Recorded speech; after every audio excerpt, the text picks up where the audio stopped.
سلام دوستای عزیز، امروز میخوایم که تبادله پول خارجی را به خارجی برای شما یاد بدهم.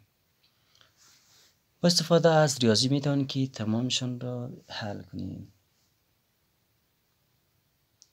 اولین کاری که ما شما انجام میدیم نرخ روزه که باید نرخ روز را ما باید یاد بگیریم چی اندازه است، باید آگاهی داشته باشیم. ما نرخ این روزی که دریافت کردیم 1000 کلدار مساوی به 250 افغانیه و همچنین 1000 تومان مساوی به 1 افغانی. تومان خیلی پایین هم داده ای روزا. همچنین داریم که 1 دلار مساوی به 71 افغانی. 1 یورو داریم که 92 افغانی. خب شاید تا بالش نمیتونه قیمت های اشاره دارش هم شما نوشته کنید.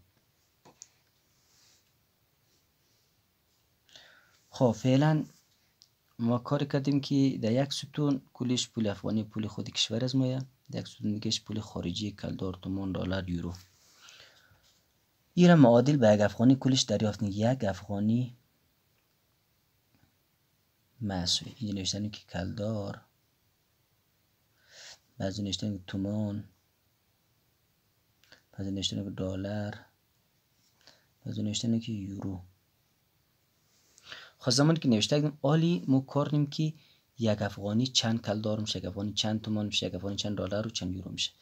خب این ستون بالا از ستون تقسیم میدیم که 1000 تقسیم 250. اگر قیمت پره رسید پره نوشتیم، اگر اشاره دار آمد به صورت کسری نوشتیم. 1000 تقسیم 250، 1000 تقسیم 250 میشه 4 مساویه. 1000 تقسیم 1 میشه 1000. 1 تقسیم 71 قیمت اشاره دار می به همزه خاطر به صورت کسری نوشتیم که 1 بر 71 مساوی. یعنی قیمت اشاره دارم 1 تقسیم 92 1 بر 92. حالا ما را دریافت کردیم که معادل به 1 افغانی که 1 افغانی مساوی به 4 کلدار میشه، 1 افغانی مساوی به 1000 تومان میشه، همچنین یا هم با هم دیگر مساوی که این 4 کلدار از شما مساوی به 1000 تومان میشه، 4 کلدار از شما مساوی به 1 بر 71 دلار میشه، کلش با هم دیگر مساویه. حالا یک مثال ما شما کردیم که اگر باشه که 1 دلار مساوی به چند کلدار میشه. حال ما از اینجی داریم که خب دلار 1 بر 71 از ستون خود دلار میگیریم. خب کلدار کسش 4 است مساوی به 4، چون 4 کلدار از ما شما مساوی به 1 بر 71 میشه، قیمتش اشاره دار میشه، صفر اشاره چند شد باید. خب حالی که اینجی نوشته کردیم که ایره باز چون یک تناسب تشکیل میده، یک از جزایش کامل نیه، تناسب مستقیمه. اینجا نوشتن که 1 بر در مخرج 1 بر 71 است مساوی به اینجا سوالیه بر 4. پس مساوی میشه که اینی را ما شما میتونیم به صورتی کسر کسر ساده کنیم. زمان ساده کنیم صورت خودش مخرج سرچپه میشه که 71 بر 1 میه. 71 بر 1 مساوی است به سوالیه بر 4.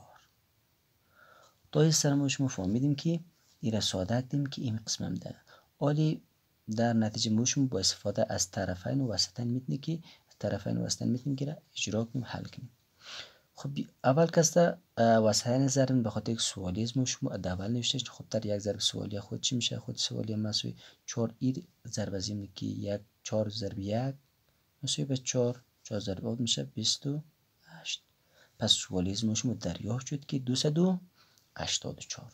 پس این می قیمت ما نوشتیم که 1 دلار محض سوالیه پیدا شد جایشی که 284 کلدار. پس ما شما دریافتیم که 1 دلار از ما شما مساوی به 284 کلدار شد.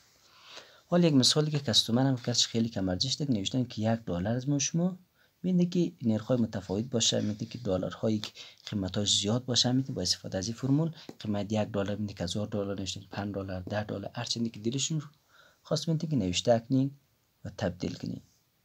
خب $1 از شما مثلا به سوالیت تومان تبدیل که $1 چند تومان میشه.